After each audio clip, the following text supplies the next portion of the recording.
Baseball in the Boroughs is brought to you by Verizon. With my plan, get exactly what you want and only pay for what you need. The Yankees hit the unofficial midseason mark with a record of 49-42, so we're taking y'all back to school with some midterm or some midseason grades. I got New York Post Yankees beat writer Greg Joyce on the line for his grades for the Yankees for the first half. Professor Joyce, welcome to PS 4942.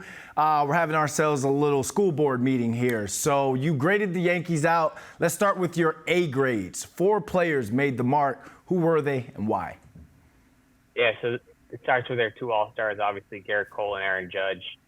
Judge wasn't able to play in the game because of his injury, but Garrett Cole started the game. He's had a great first half, deserving candidate to start that game. He's been really lived up to the pitcher that the Yankees signed him to be on that $324 million contract. He's been a really steady presence, getting the ball every 5 days and delivering some really big results. Obviously, Judge had put together a great season before he got injured, and when he returns in the second half, or what he looks like when he returns, if and when he returns, is obviously a key for the Yankees down the stretch. And then the other 2 A-minuses are for Clay Holmes and Tommy Kahnle, 2 big members of the bullpen. Holmes had a little bit of a rocky start at times in April, but he's really turned it around and looks like an all-star, heading into the break. And then Tommy Kahnle missed, the first 2 months with bicep tendonitis, but he's been awesome since he came back. I think it's 16 scoreless outings, so just about as good as they could have hoped for him coming back.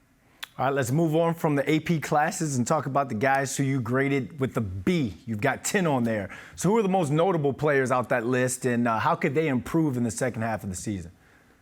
Yeah, so a handful of those guys are the bullpen. Obviously, the Yankees have had one of the best bullpens in the first half, and got to have that continue. And they've been able to get it from a number of guys, so that's key. But, one of the guys on there is Anthony Rizzo. Over the first 2 months of the season, he was trending towards that A level. He was, really the Yankees' most consistent bat. He was a rock for them in the lineup. But ever since the end of May, really, he's completely kind of fallen off. He hasn't hit a home run since May 20th. It's kind of shocking when you put it into terms like that. It's like he's one of their best players, and now he's kind of he's in a bit of a rut now as they start up the second half. So they need him to get going, as they make this stretch run. There's also Harrison Bader there.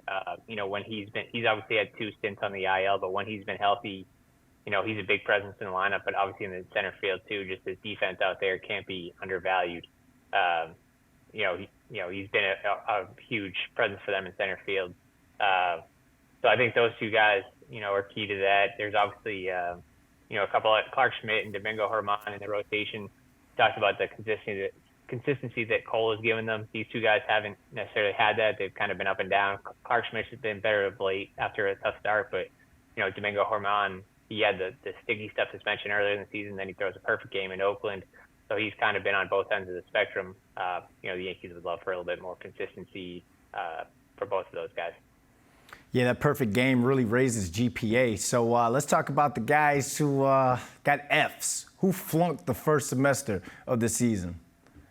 Yeah, so we got a couple of them, a little bit more than the Yankees would like. Obviously, you got Giancarlo Stanton and DJ LeMahieu, 2 bats that the Yankees, really needed to depend on, and both have really struggled.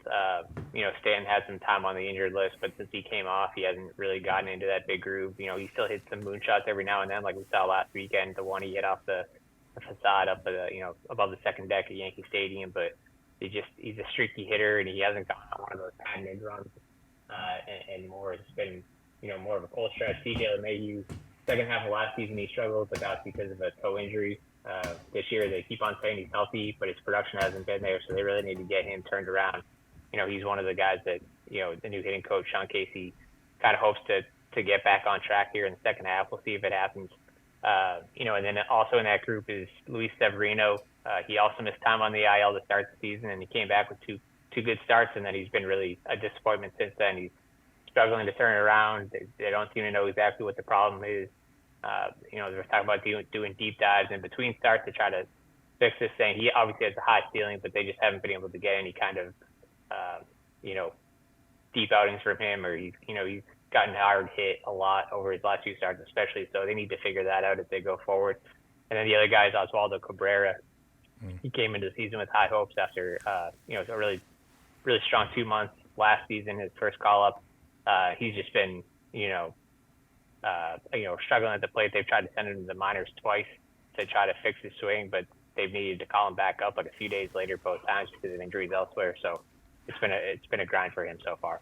Yeah, hopefully Sean Casey can fix a lot of these guys and get them up in at least the C category. All right, Professor Joyce, we talked players. Let's move on over to talk about management or faculty. Where do Aaron Boone and Brian Cashman sit halfway through the season? Yeah, so I gave Aaron Boone a C. I mean, there's always going to be complaints. I think about how he uses the bullpen, how he manages his starters, pulling them too early or too late, and then a lot of there's also a lot of complaints sometimes about his lineups, giving guys days off, giving them some rest. But I think he's largely done a fine job. Nothing amazing or nothing terrible about it. He protects his guys, whether it's through backing them up in his press conferences or giving them those days off to make sure, try to keep them healthy for the second half. Brian Cashman, I think we gave him a D.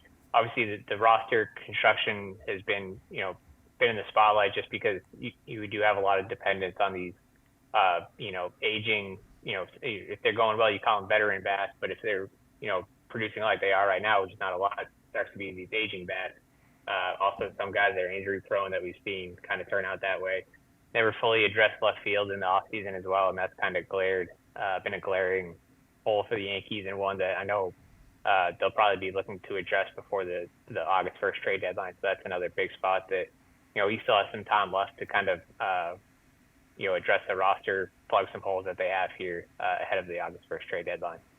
Well, all eyes are on this team on the second half of the season. It all starts against the Rockies. Professor Joyce, Greg Joyce, thanks for joining us. Thanks for having me, Brendan.